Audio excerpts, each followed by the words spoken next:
有一只。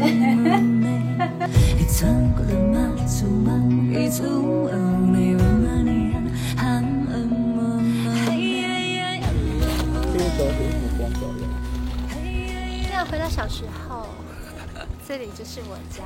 我家就住在那个红色的地方，再过去一点点。俗称那个老船长跟那个警察的那个地方，就是我家。以前我们就是脱鞋子跑步，然后到海水，然后碰到海水这样，叮，大概10秒。对，我家后院子。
在我小时候也是成长的地方，因为我在花莲成长有3个地方，一个是七星潭，一个是广府，然后再来就是瑞穗这边，就是我的下等人对面。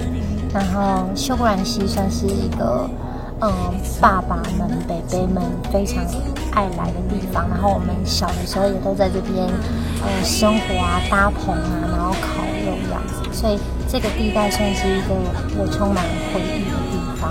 然后很漂亮，很漂亮，希望大家就是有机会的时候可以来玩哦。